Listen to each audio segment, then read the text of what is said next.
تعرفي ان الجمال ده كله من كيكه بايظه؟ والله العظيم من كيكه باظت مني.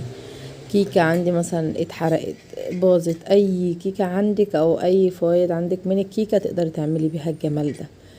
تعالي بقى وانا هقولك ازاي، بس قبل ما اقول ازاي يا ريت ما تنسوش تحطوا لايك وتعملوا متابعه وتفعلوا زر الجرس عشان يجيلكوا كل جديد.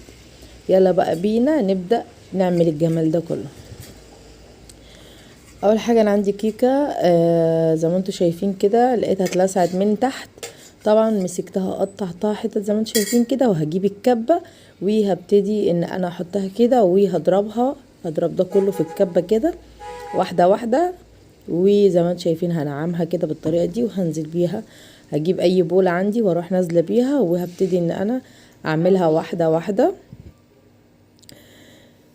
زي ما انتم شايفين. دي اي كيكه عندك، فوايد كيك، اي حاجه بدل ما ترميها اخترعيها في البيت. انا بعمل كده حاجات على قد الايد من البيت وببلاش، والله وببلاش. وبعد كده هبتدي ان انا عملتها كده خلاص جهزتها. هنزل بقى ايه بمعلقه كاكاو عشان اغمق لونها، عشان عايزاها بالشوكولاته. وهنزل بمعلقه كريم شانتيه، وهنزل بنص كوبايه من اللبن، ويهديها تقليبه كده ان انا يعني هعجنها، بس مش عجين اللي هو لا، يعني حاجه كده انا هوريها لكم. هبتدي ان انا اعمل فيها كده زي ما انتم شايفين. انا هوريها لكم، انا هبقى معاكم واحده بواحده زي ما انتم شايفين كده. بحاول ان هي ايه، عايزاها بس تمسك بعض. وهنزل بنص الكوبايه اللي فاضله. طبعا كريم معلقه كريم شانتيه دي اختياري مش اجباري، يعني ممكن ما تحطهاش، بس انا حطيتها علشان خاطر ايه، كريم شانتيه بيدي كده طعم جميل قوي للكيكه. وهبتدي ان انا انزل باي شوكولاته عندي. طبعا الشوكولاته دي انا عاملاها وعندي على الصفحه، خشي لو عايزه تعرفيها باسهل حاجه. عاملاها بميه وكاكاو بس، حاجه كده عظمه. خشي وشوفيها عندي على القناه. طبعا نزلت كده بمعلقتين كريم شانتيه. انا كنت مجهزاهم عندي في الفريزر، طلعت منه معلقتين ونزلت بيها الخلطه زي ما انتم شايفين كده. جهزت الخلطه خلاص، جهزت الخلطه خلاص. وهبتدي ان انا اجيب اي كيس، بس يكون اي كيس عندي او ستريتش. بس اهم حاجه ان انا مش هقطعها، لا هخليها زي ما هوريكم دلوقتي. وزي ما انتم شايفين كده، طبعا لو عندك نشابه ان انت تفردي بيها هيبقى احسن، بس عشان انا ما عنديش نشابه فبفرد بايدي. وبحاول ان انا اظبطها على السنه زي ما انتم شايفين كده بالظبط.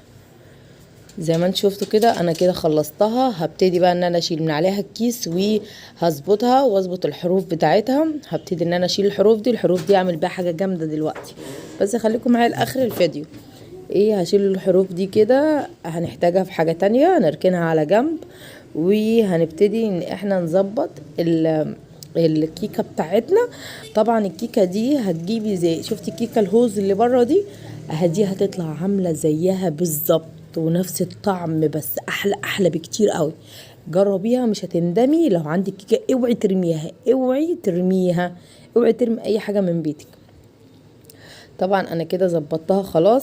وانا كنت مجهزه كريم شانتيه. وطبعا لو عايزه برضو وصفه كريم شانتيه خش عندي على الصفحه هتلاقي الفيديو بتاعه برضو على الصفحه بتاعتي. طبعا هنزل كده بكريم شانتيه، وممكن بدل الكريم شانتيه الحتت الكيكه اللي انا شلتها دي، بدل ما هتعمليها بالشكل اللي انا هعملها ممكن تعمليها حشو وتحطيها بدل الكريم شانتيه، يعني تبقى كيكه من بره وكيكه من جوه، يعني حاجه كده لذيذه كده، حاجه تحفه كده.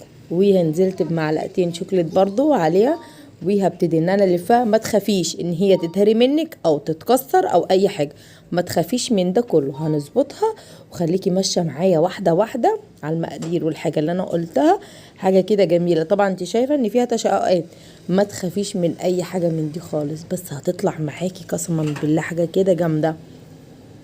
وابتديت انا الفها بالكيس اللي انا كنت بعمل عليها. وهجيب اي ورق زبده، لو ما عندكيش ورق زبده ممكن بجورنال او بكراسه عندك تقطعي منها كام فرغ تلفيها بيها.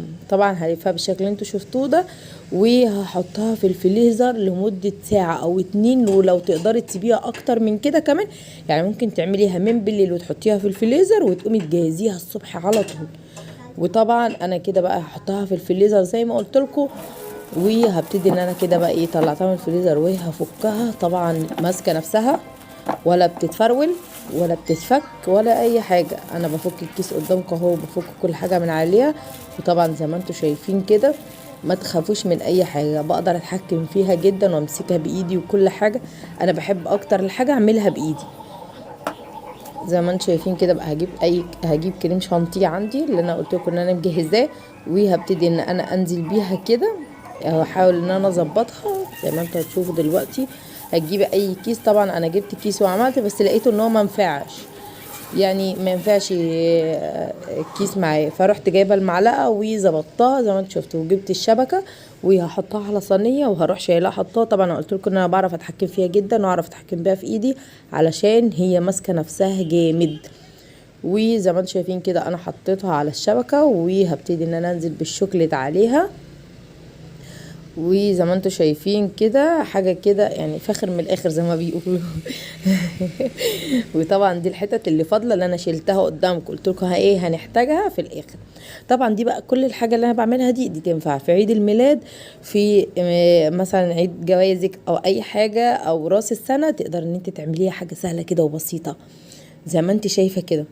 وهبتدي ان انا اكورها بالشكل اللي انت هتشوفوه ده، وده برضو ما تخافوش منها عشان دي هتطلع معاكوا حاجه كده قسما بالله حاجه تحفه، حاجه طعمها كده جميل.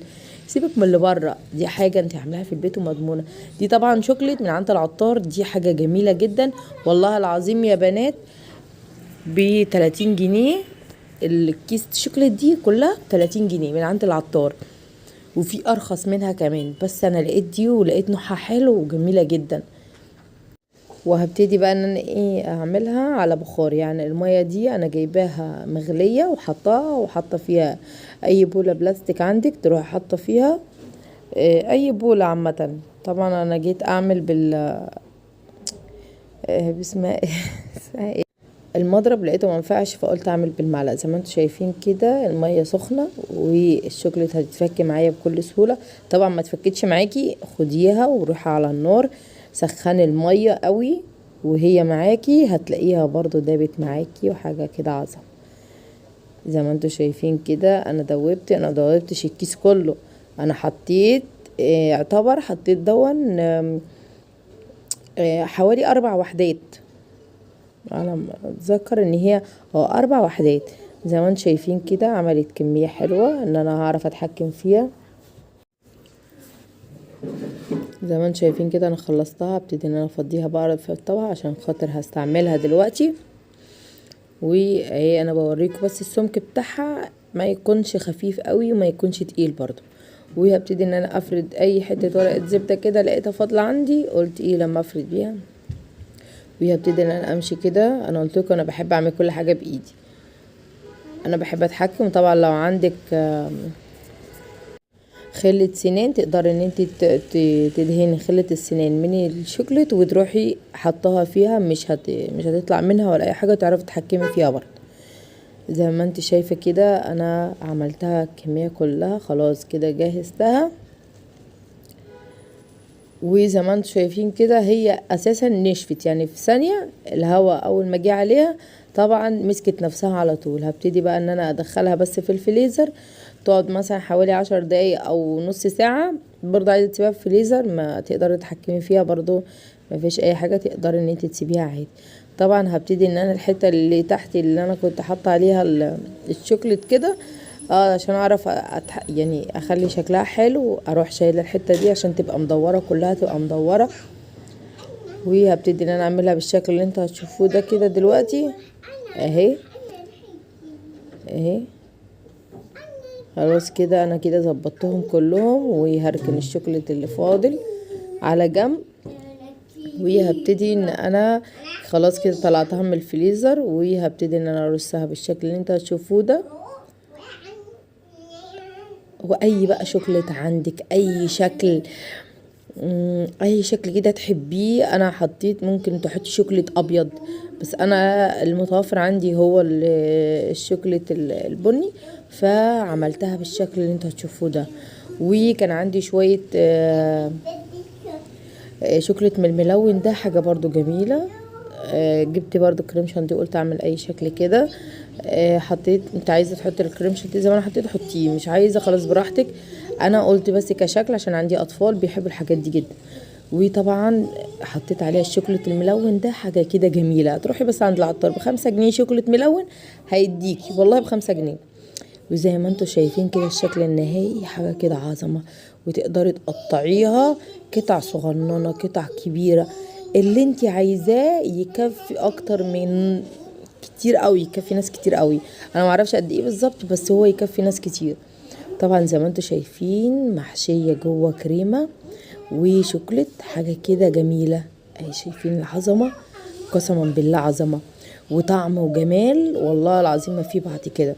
حاجه كده بصي قسما بالله دايبه في البق، تدوب كده في البق، حاجه كده كهرمان من الاخر. جربيها ومش هتندمي، ويا ريت دعوه وتقول لنا رايكم في التعليقات، ولو سلبيه قسما بالله برد عليها برضو. اهم حاجه ما تنسوش تعملوا اللايك وتعملوا المتابعه، ولو عندي على صفحه على القناه عندي على اليوتيوب تفعلوا الجرس. وسلام.